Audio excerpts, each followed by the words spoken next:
પાછા જઈએ આપણે ઘર સાઈડ. હર હર મહાદેવ, બધાનું બહુ સ્વાગત છે આજના એક નવા બ્લોગમાં. તો કેમ છો બધા? મજામાં ને મજામાં જશો. તો આજે તો તમારો ભાઈ ફાઇનલી ઉઠી ગયો છે 10 વાગે અને નાહી ધોઈને ફ્રેશ થઈ ગયો અને પછી બ્લોગ ચાલુ કર્યો 11 વાગે. તો હવે જમું છું. જમવામાં છે વેંગણ બટાકાનું શાક અને ચોખા ભાત. તો મસ્ત જમીને મળું તમને. તો ત્યાં લગીને લાઈક શેર અને સબસ્ક્રાઈબ કરી દેજો. તો ચાલો કન્ટિન્યુ. ફાઇનલી તમારા ભાઈએ જમી લીધું છે અને આજે શું આ ટેબલ કાલના બ્લોગમાં તમે જોયું જ હશે.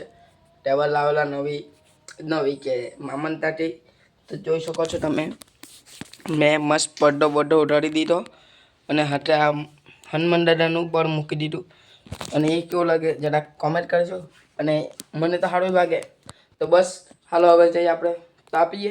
તો ફાઇનલી તમારો ભાઈ આવી ગયો છે. મસ્ત મજાને નજારો જુઓ તાપીનો ને તમને પણ બતાવજો.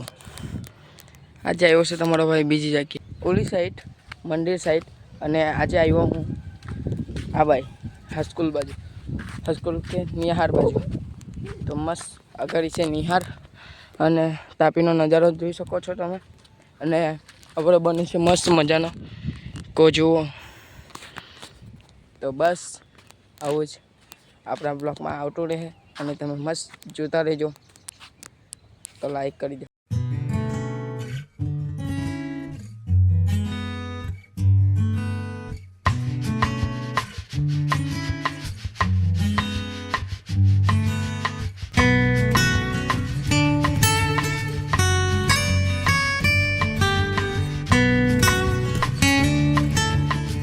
તો હાલો પાછા જઈએ આપણે ઘર સાઈડ. અને આજના બ્લોગમાં આટલું બતાવ્યું તમને. અને બીજું બી કંઈ બતાવ તો કન્ટિન્યુ રહેજો તમે. તમને મસ્ત મજાનું ટાપીને બહુ બતાવી દીધું. તો હાલો હવે જઈએ આપણે પાછા ઘર સાઈડ. અને તમારો ભાઈ લઈને આવ્યો છે આજે બી સાયકલ.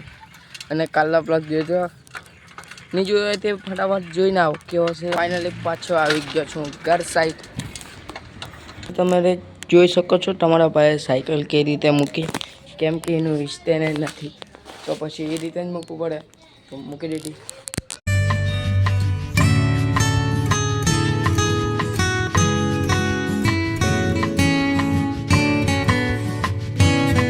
અને તમે જોયું હોય તો આ ટીવી પર મારો ઘરનો બ્લોગ આવ્યો છે. એ આપણી બીજી આઈડી પર. તો પણ તમે જોઈ આવજો ફટાફટ. ફાઇનલી તમારો ભાઈ ઓરે જાય છે વગર ચંપલે વારામાં. જો ચંપલ પહેરવા વગર જાઉં, ચંપલ જ ભૂલે. તો હાલો આપણે વારામાં તમને હું બતાવીએ. આ ફેરી તો તમારા ભાઈ વારા સાપે નથી કર્યો. તો તમે જો ખાલી ઘાસ કેવું ઉગી ગયો. હા તો જોઉં તમે, બહુ જોરદાર ઘાસ ઉગી ગયું, મોટું મોટું. આજે મને અડ્ડે આવે. અને આ છે આપણી જાંબુકી. આ શું છે તમે કોમેન્ટ કરો. અને અમનતઈ શું કહેવાય? આને અમનતઈ કહેવાય જાંબુક. અને તમારા ભાઈને પડશે ન થાય એની વાટ જ જવા દેવું તમે. તો રૂમાલ હો નથી લાવ્યો.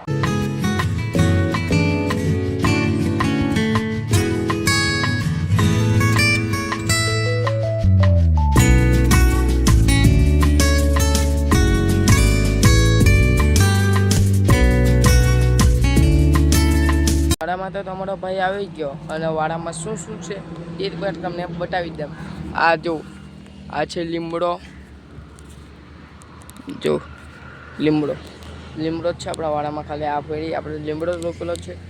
અને બીજું તો બસ આ છે બોરડી બી જોઈ લો તમે.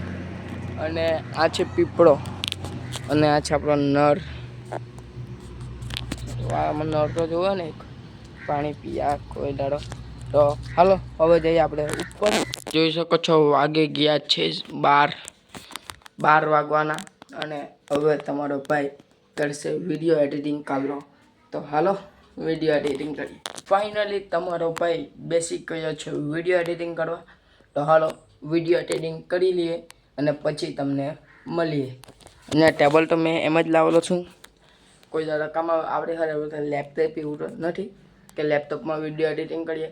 આવડે તો તમારો ભાઈ ફોનમાં જ વિડીયો એડિટ કરે છે. તો હાલો કરી લઈએ વિડીયો એડિટ. અને પછી તમને મળીએ. Bye bye. ફાઇનલી વાગી ગયા છે 1 અને તમારો ભાઈનો વિડીયો એડિટિંગ બી થઈ ગયો છે. તો હાલો હવે મળીએ તમને થોડીક વાર રહીને, મોડું બોડું ધોઈને ફેસ વેસ થઈને પછી. તમે જોઈ શકો છો મારો ભાઈ હવે નાટો છે જો. ફાઇનલી ગાઈસ તમારો ભાઈ બ્લોગ અહીંયા એન્ડ કરી દેવાનો છે, કેમ કે હવે તમારો ભાઈ જવાનો છે બોલબેટ રમવા અને તમારા ભાઈનું અવડે એક્સિડન્ટ થયું એને તમે વાટ જ જવા દે. તો ગાઈસ અવડે તમારા ભાઈ હાથે જે થયેલું હોય ને વાસ જવડું. અવડે હું મારા કામેથી આવતો હતો, રસ્તામાં ગાડી હાથે ઠોકાઈ ગયો સાયકલ લઈને અને ને ફૂલાજી મારી અહીંયા વાગ્યો ગાઈસ. બહુ જોરદાર વાગેલો છે તમારા ભાઈને. તો હાલો આજના બ્લોગમાં એટલું બ્લોગ લાઈક કરો, લાઈક કરો, જેના પર હવે જય શ્રી રામની કમેન્ટ કરો અને પછી સબસ્ક્રાઈબ કરો. મળું તમને એક નવા બ્લોગમાં. બધાને જય શ્રી રામ, બાય બાય. જાંબુ અરે યાર મેં